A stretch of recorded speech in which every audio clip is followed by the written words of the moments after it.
Assalamualaikum warahmatullahi wabarakatuh. Selamat malam, selamat bergabung kembali di program V-Newsroom edisi Kamis 24 April 2025. Langsung saja V-Newsroom selengkapnya bersama saya Lisa Ratnatanya.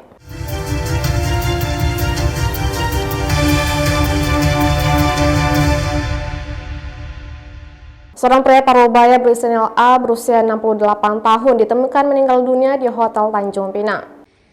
Warga di kawasan Jalan Bintan, Kota Tanjung Pinang digegerkan dengan adanya penemuan sesosok mayat pria Parubaya pada Kamis 24 April 2025.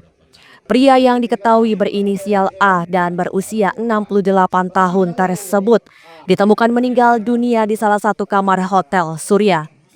Wakil Kasat Reskrim Polresta Tanjung Pinang, Ibtu Oni Chandra menceritakan kronologis kejadian bermula ketika korban datang berkunjung untuk menemui seorang wanita di kamar hotel pada Kamis siang sekitar pukul 12.00 waktu Indonesia Barat.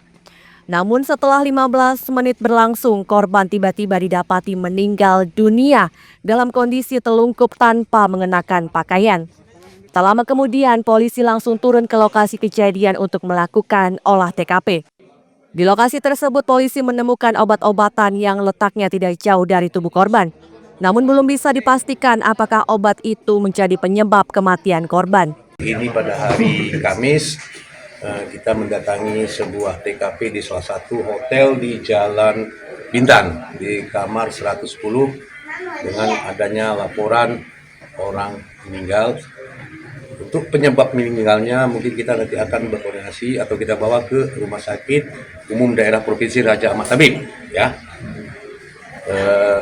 Berdasarkan keterangan-keterangan saksi, beliau bertamu di salah satu kamar hotel jam 12. Sekira 15 menit, korban sesak napas, dibangun-bangunkan sama temannya, tidak bangun lagi.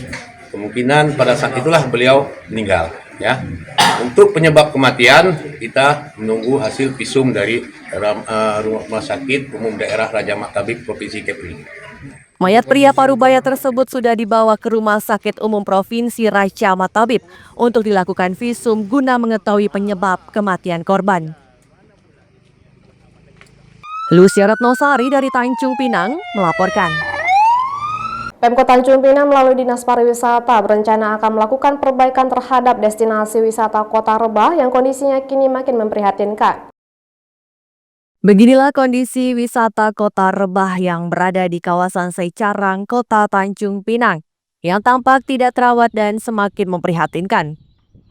Jembatan yang berada di hutan mangrove ini terlihat rusak, pasalnya tak ada lagi penyangga untuk para pengunjung bersandar. Selain itu, kondisi ponton dermaga Kota Rebah ini juga hampir tenggelam, bahkan telah ditutup dan tidak boleh ada wisatawan yang melintas. Kepala Dinas Pariwisata Tanjung Pinang Nazri mengatakan bahwa pihaknya telah menyurati Dinas Pekerjaan Umum untuk melakukan uji kelayakan terhadap konstruksi dermaga di kawasan Kota Rebah. Selain itu, ponton yang berada di lokasi ini rencananya akan ditarik terlebih dahulu oleh Dinas Perhubungan untuk dilakukan pengecekan dan penyesuaian. Meskipun rencana perbaikan telah disusun, namun pelaksanaan program fisiknya masih tergantung pada kondisi anggaran pemerintah daerah.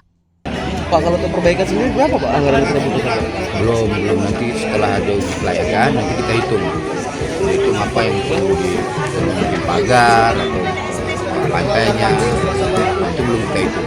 Pak, itu kemarin juga pembangunan sudah selesai atau seperti apa? Sudah 100%, cuman kan ada masalah sudah diperiksa oleh BPK juga, selesai lah itu.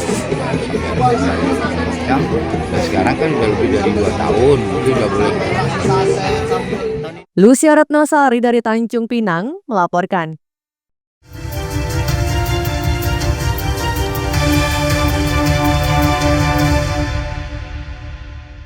Dinas Tenaga Kerja dan Transmigrasi Provinsi Kepri memastikan akan mengawal nasib tenaga kerja gerai Matahari Departemen Store Tanjung Pinang yang akan tutup pada 1 Mei mendatang. Rencana penutupan Matahari Department Store Tanjung Pinang yang berada di Mall Tanjung Pinang City Center atau TCC pada 1 Mei 2025 mendatang menjadi perhatian serius dari Dinas Tenaga Kerja dan Transmigrasi atau Disnaker Trans Provinsi Kepulauan Riau. Pelaksana tugas atau PLT Kepala Disnaker Trans Kepulauan Riau, John Barus, memastikan Pihaknya akan mengawal ketat proses pemutusan hubungan kerja atau PHK yang mungkin terjadi akibat rencana penghentian operasional gerai Matahari tersebut. Pihaknya juga sudah bertemu dengan manajemen Matahari dan menekankan pentingnya pemenuhan hak-hak karyawan jika PHK tidak bisa dihindari. Meski demikian, pihak Disnaker Trans masih berharap agar penutupan gerai tersebut masih bisa dibatalkan agar menghindari terjadinya PHK karyawan. John Barus menambahkan dari data yang diterima oleh manajemen Matahari Store, setidaknya ada 34 karyawan yang masih aktif bekerja sampai waktu penutupan. Kami berharap pihak manajemen itu mematuhi aturan ketenagakerjaan terkait dengan pemutusan hubungan kerja. Jadi kami akan mengawal itu.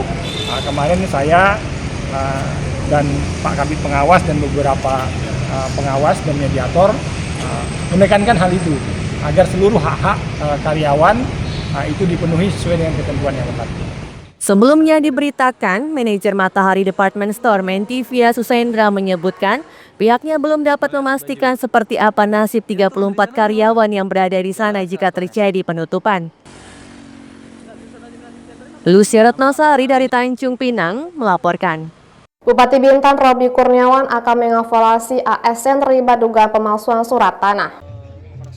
Bupati Bintan Robi Kurniawan menyatakan bakal mengevaluasi ASN yang terlibat dugaan pemalsuan surat tanah. Hal ini disampaikan Robi setelah menanggapi adanya upaya damai dalam kasus dugaan pemalsuan surat tanah yang melibatkan Kepala Dinas Kominfo Kepri Hasan serta pejabat eselon 3 di lingkungan pemerintah Kabupaten Bintan Ridwan dengan PT Expasindo.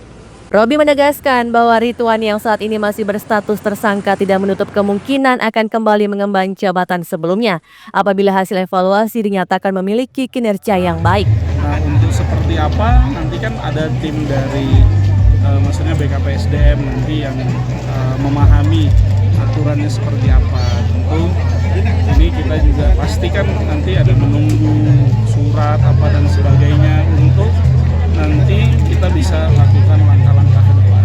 Kan dari awal sudah kita sampaikan bahwa kita selalu menjunjung asas praduga tak bersalah dan tentunya kalau kinerjanya baik ya tentu kenapa tidak untuk mungkin menempati satu tempat atau yang sebelumnya ditempati. Tapi yang jelas hari ini yang menduduki posisi tentu kita selalu memperhatikan kinerjanya.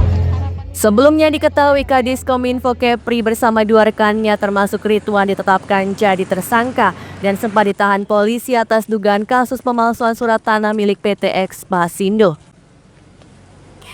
Misbah Sabilal Arsi dari Bintan melaporkan.